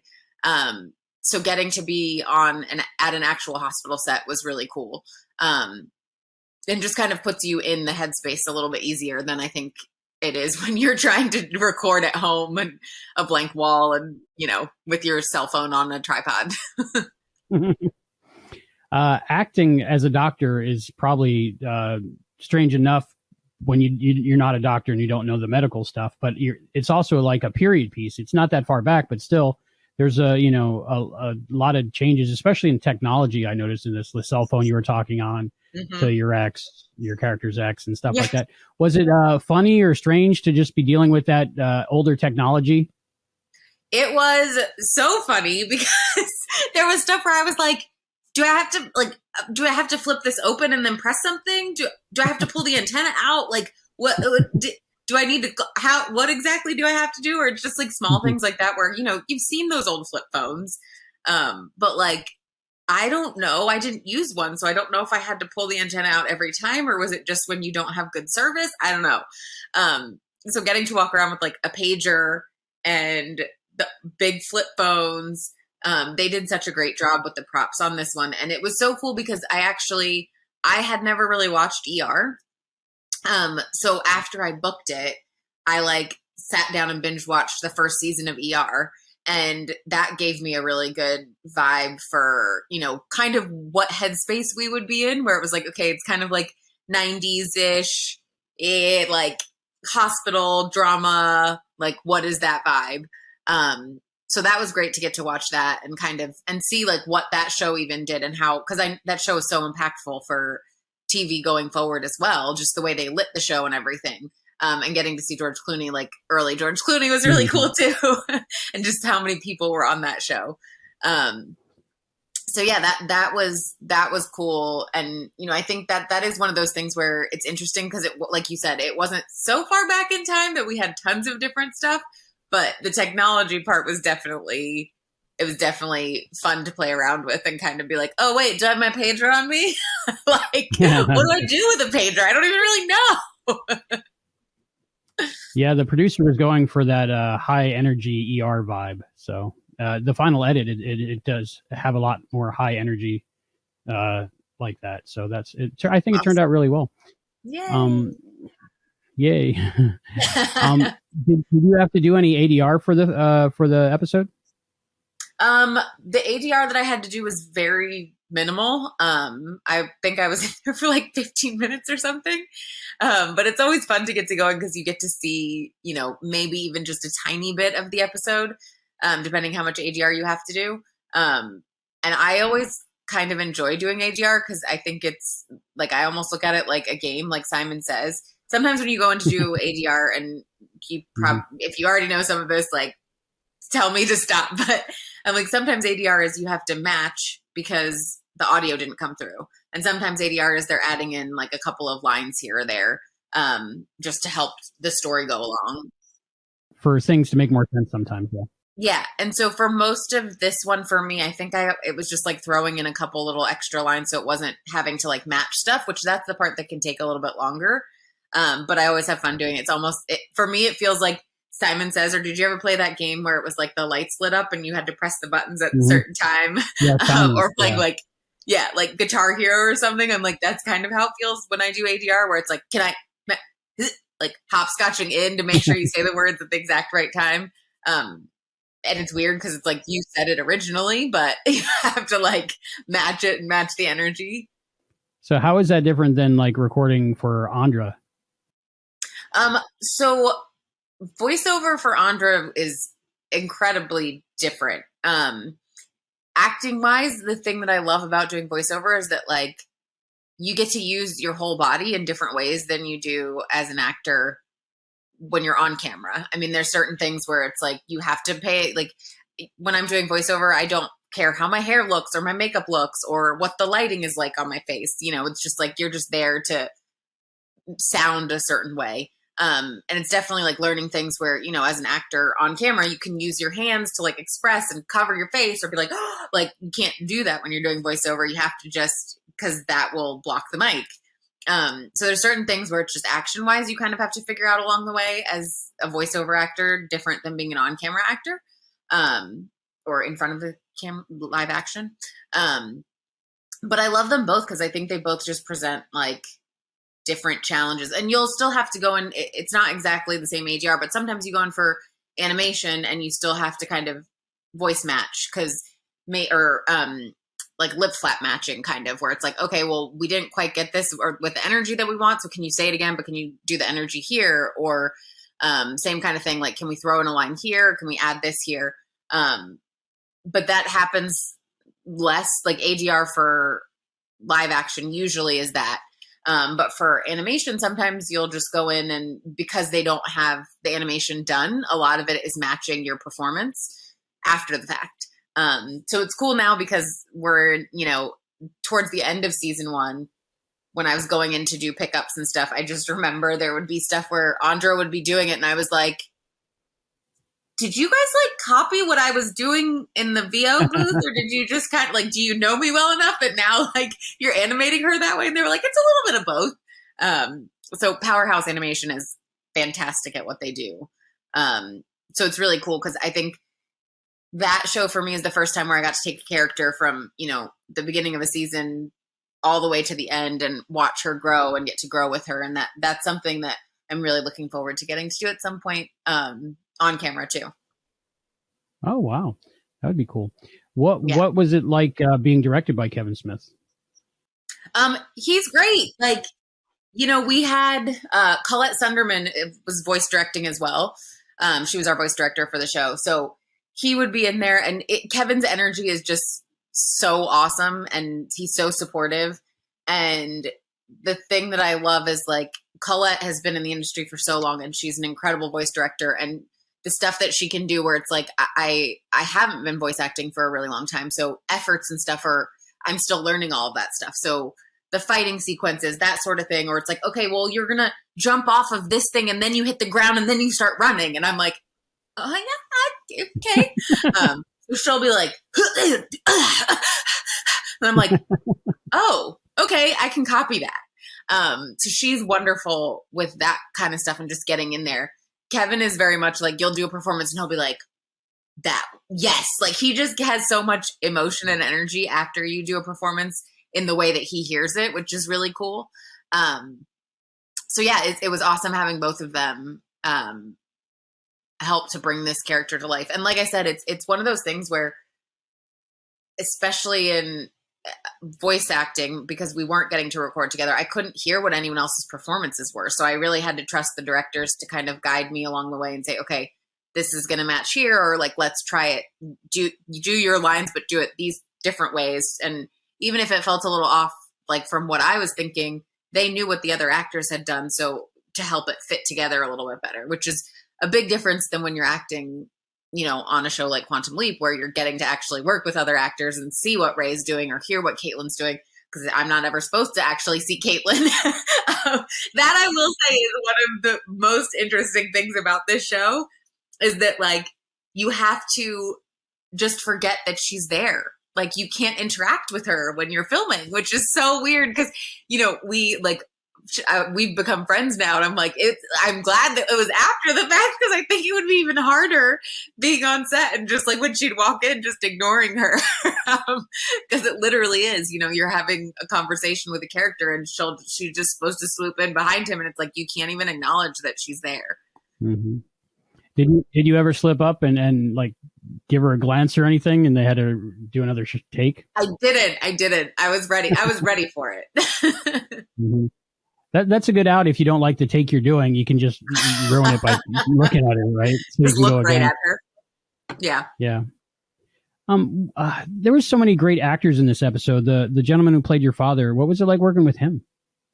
He was amazing. Like we didn't get to spend too much time together, but you know, he just came in and brought this energy, and it was literally like we sat down and he started telling me stories about his career, and that's, you know, I think it's something that for me, like I said, as a host, I just enjoy talking to people and hearing their stories. So we just chatted, and, you know, he shared stuff about the industry and getting to come and work on this set with us. And so I think that it was one of those things where we, like I said, we didn't have a ton of time together, but because we got to have that time to chat a little bit, I think it helped with, you know, making the bond and having it feel like we had this longer relationship for the show and for our characters. But yeah, I try to go onto every set as if it's my first one, because I think that you can learn so much from everyone who's on a set. And I like to look at people as like, I'm like, you're going to be a mentor to me, whether you know you're being a mentor to me or not. What can I learn from you? How can I be better from this experience? And with him, it was just like hearing about his experience as an actor, seeing the energy that he brought to set. It was awesome. It was so much fun. Well, I hope that we get to work on something again together soon. Yeah, that'd be great. I have to ask about the scene with Francois, and he had the shrapnel in his head. Yeah. What was that like acting around, you know, makeup that's shrapnel sticking in a guy's head? And like, that's not like a normal scene a lot of people get to do. So what was that like? Yeah, you know, it like I said before, it was one of those things where I think that a lot of times as actors, you continuity is something that like you have to match every time, where it's like, okay, well, I had to make sure I take the shrapnel out at a certain point. And it took a lot of stuff from direction to trust, you know, okay, so if I don't take it out here, is it like, if I don't actually pull it out, does it still look okay? And trusting that, you know, the DP and everyone has got everything that they need, so it looks as realistic as it possibly can, because obviously I'm not really pulling shrapnel out of his head. But the makeup team did such an amazing job. And it's just always fun when, you know, you get to do like one of the first films that I did was a horror film. And it's like, when you get to like add in the blood and do all that kind of stuff, it's always fun. And again, like I said, as an actor, the more realistic it looks, the easier it is for me to perform while I'm doing it, you know? And so I got to definitely take that piece out a couple of times just to make sure we got the shot right. And that was where, again, I was asking our medical people a lot more questions, where it was just like, okay, how would I do this? Like, what would the reaction be? What do we need to do? Who comes in to like make sure he doesn't bleed all over the place? And so that part was definitely a learning curve and just a lot of fun. And, you know, I always like a challenge. So I'm like, yes, keep throwing more stuff at me. It really is like choreography when you're doing that sort of stuff on a show like this. It must be crazy. You go to work that day and you just learn about temporal arteries and different things like that. And yeah.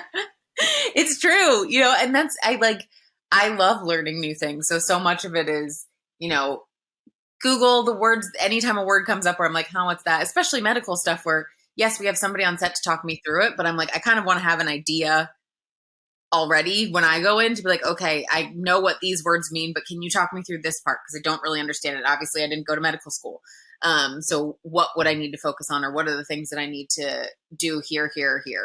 And so, yeah, that scene was really fun. And, you know, it's always fun when more actors are on set together. It's always a longer day for filming because you have to get different angles and different shots on everybody. But I think especially coming out of the pandemic, getting to be on set with so many actors and so many great, talented, wonderful actors was amazing, you know, and on top of that ended up the Eugene Bird, who's in the episode as well. He's one of my friends too. And so we both auditioned and we both know the writers, EPs on the show. And we didn't know we'd both booked it until like I went in for my fitting and I was like, Eugene booked it too. So that was really fun. Especially because it's like we actually would hop on Zoom the night before we had scenes and run our lines and stuff together. Oh, yeah. Yeah. Yeah. That would really help. Yeah. Because you don't get a lot of rehearsal in television, if at all. Yeah. Yeah. And I love rehearsal. So I'm like, anytime someone wants to run lines with me when I'm on a job, I'm like, yes, let's do it as many times as we possibly can. Do you have any special plans for viewing the episode when it airs? I usually watch one time by myself and then I'll like watch with other people. So I think probably, it's tomorrow. I don't know how this works since the podcast is airing after the fact. But yeah. While we're recording it, it's tomorrow night. Yeah. Yeah. At 10 p.m. Yeah. So my plan is to watch and possibly be on social media a little bit while I'm watching. But I definitely usually watch whatever I do the first time by myself, just because I'm a little bit critical and I get a little awkward. I'm like, I don't want to watch myself. And then I'll probably watch with some friends. It's awesome because it's one of those things too, where when you get to do shows that it's more mainstream or on a network that everybody can watch, seeing the support of friends is awesome because, all of my friends are like, where we're going to watch, we're going to be texting you. Do you want to watch with us? I'm like, I don't know. So that's awesome. And finally, in the future, when you're looking back at your experience with Quantum Leap, like what's the takeaway you'll keep with you? I think honestly, the takeaway is, it sounds so cheesy, but like the friendships that I made on set, the ones that I had before and the new friendships that I have now, where I hope that I get to keep working with, people that were on this show. I hope I get to walk onto other sets and see them. And I think it's just a reminder too that, I think it's always, it's not every actor's goal, but like, I would love to be on a show where it's a, long running number 1 or number 2 on a show, especially in this genre space. And just seeing, like I said, how kind and welcoming everyone was on this set. That's definitely something that I had in the back of my mind that I always wanted to be like on set, but getting to see it in this circumstance, that's definitely something that I'll take away, where it's like, you can be that way on the set. It can be wonderful. You can be incredibly talented and have a lot of fun. And I think a lot of times when guest stars come in, it is different because it's like, you're just on the show for one episode and then you're gone. But them all being so welcoming makes such a huge difference. And I think it, like I said earlier, it comes across on the episode. Tiffany Smith, thank you so much. Thank you for having me, and I hope everybody enjoys the episode.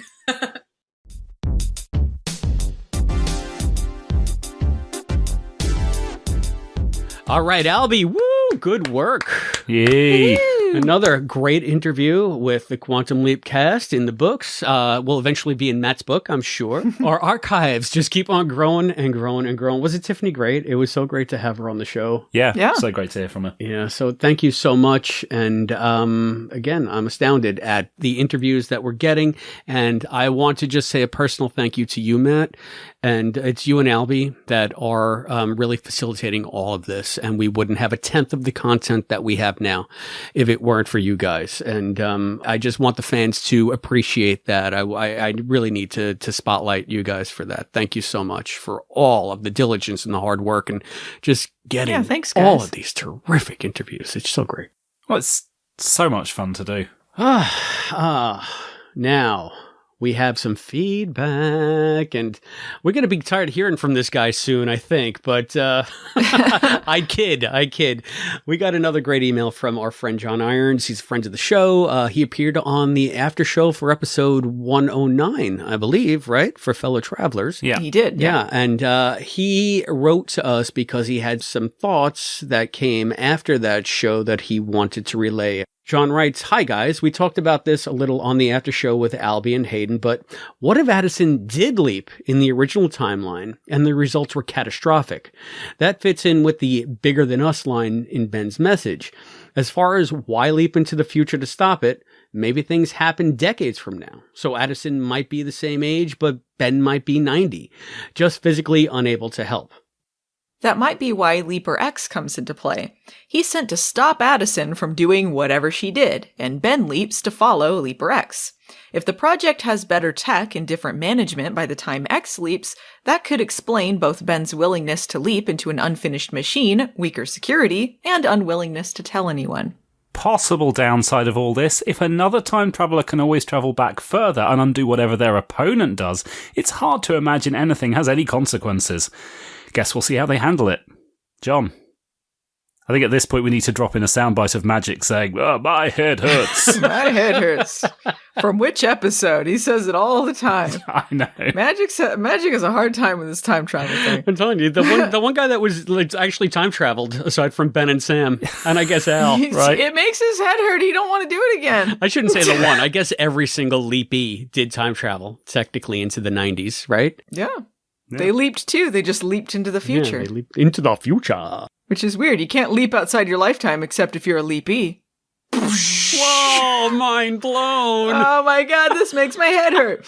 No, I think I think there's some good theories here from John. Obviously it had to be Addison leaped originally because Ben he's stopping something and Addison was meant to be the leaper, so unless something happened where she couldn't be the leaper, I feel like it has to play into things. Yeah, and here's where I start. I kept on thinking, okay, maybe it could be this, or maybe it could be this. And then John brings up this one. And every time I think I have sort of a good answer that fits in with some of the time travel components, there are like two more that somebody else brings up that are equally valid, maybe even better. And I am now firmly convinced that we can go anywhere with this story and still have it make sense in a time travel fashion. This also maybe alludes to the fact that we are maybe not an evil leaper project, but a more nefarious project in the future that we have to stop. Telling you, big Grubhub took over. Yeah. But John, you can't mention that a time traveler can always travel back to undo whatever their opponent does, because then the entire conceit of a time travel genre will just puff into a cloud of logic. Just makes our heads hurt. So let's not look at that part of it. But yeah, all compelling ideas. But that does mean, like, if you're like, oh, I want to go back to that storyline, I feel like I could do it a little better, you can always do a handy undo. Yeah, that's true. Like, oh man, I wish that we'd done more with that character we killed off. Well, time travel, anything's possible. Right, that or we just learn to travel between dimensions and find the new version of that person. Grab him from the multiverse. Take that, Harry Kim. If we want to talk about bad time travel, we can talk about Voyager all day. And I suspect you have. I think there are a whole podcast dedicated to just that. But yeah, some good theories, John. Oh, Voyager. We're talking about Voyager again. We're almost there, I promise. We'll talk about it. But oh, yeah. Segue. Who was on Voyager? The doctor. What's his... Joe. Dr. Joe, right? He's just the doctor. I think they thought about having names for him, but they didn't. Yeah, but before we get into EMH. that... You know, if you out there want to be like John and give your theory as to what the heck is going on with Janice, there are many ways that you can do so. You can drop us a line at P.O. Box 542, Bayport, New York, 11705. You can get us by phone at 707-847-6682. You can email us at quantumleappodcast@gmail.com. You can follow us on Facebook at facebook.com/Quantum Leap Podcast. You can also follow us on Twitter and Instagram at Quantum Leap Pod. You can go to our YouTube channel and comment there. That's youtube.com/The Quantum Leap Podcast. And you can always hit us up on Patreon if you want to go that extra mile and give us some support. That's patreon.com/Quantum Leap Podcast. And so much stuff coming up on YouTube to watch right after you listen to this episode. We have the after show, and we have the video version of our interview with Tiffany Smith, who plays Dr. Sandra. And we also have a video interview with Francois Chow that played Louis Tan. So, again, just knocking it out of the park with all of these interviews. Thanks to Matthew Dale. And now we can get to it. Hey, Matt, what's coming up next that we're so excited about? Well, next week, there's no new episode of Quantum Leap. What? So I guess we're just going to have to fill in with something. Shall we fill in with an episode-length interview with Dean Georgaris, executive producer? Whee! Yeah, we shall. Yeah, as we mentioned at the top of the show, we spent a good deal of time in an interview with Dean earlier today, and he was just amazing and giving and verbose, which is great. And everything he said is going to be music to fans' ears. So stay tuned for that one. In a week's time, we'll be bringing you that very special interview as its own special. And then after that, we get to dive into a new episode featuring a certain Voyager alum, do we not? Yay! Yeah, that will be episode 11, and it is titled Leap, Die, Repeat.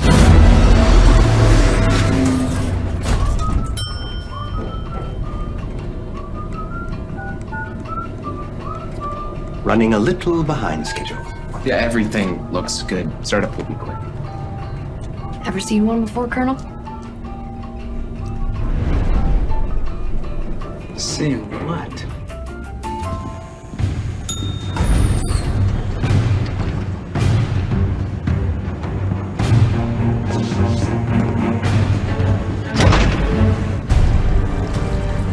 It's far out. Like something out of a science fiction book. Just wait until you see what this nuclear reactor can do.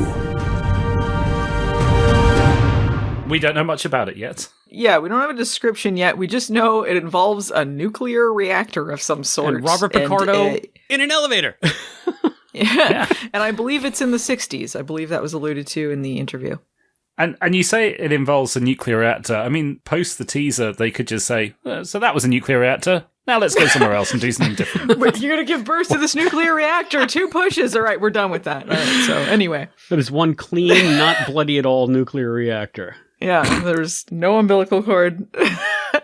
No, you know what? That leap out was very exciting to me. I'm looking forward to seeing it. We're not going to see it for a couple weeks. Yeah. There's going to be a short break, but that's going to be a great one to come back to. Yeah, for sure. So yeah, just to do a little bit of housekeeping for all you listeners out there. Next week will be our interview with Dean Georgaris.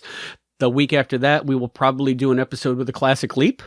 And then following that, we will have our episode Leap, Die, Repeat, starring the inimitable Robert Picardo, or guest starring anyway. What if he's like just in the opening I don't know. scene? To me, what if he falls into that reactor and then like that's the end of that? We're like, oh man, they fooled us.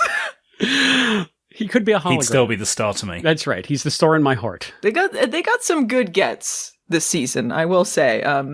Deborah Ann Woll was also a very good get last episode, so they've been doing a good job with the casting.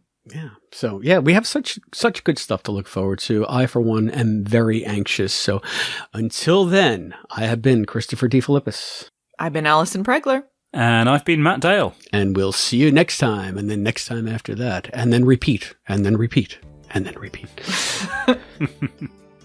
Thank you for joining us for this episode of the Quantum Leap podcast, hosted by Allison, Matt, and Chris, with voice talent and contributions from Hayden McQueenie and Zoe Dean. To support the show, please go to patreon.com/Quantum Leap podcast. The executive producer of the Quantum Leap podcast is Albert Burge. Christopher DeFilippis and Hayden McQueenie are the co-executive producers. Special thanks to our producers, Chris, aka Brackmang, Mike Covert, Joshua Burwald, Jeff Kiska, Craig Riedler, Cosplay Dad, Charles Allen Gossard, and Morgan Felden. The thoughts expressed on this podcast are those of the individual and do not necessarily represent those of the Quantum Leap podcast, its partners, or affiliates. The Quantum Leap universe and all it contains is the property of Belisarius Productions and Universal Television. The Quantum Leap podcast is not affiliated with Belisarius Productions or Universal Television, and no copyright infringement is intended. The Quantum Leap podcast is a Barren Space production.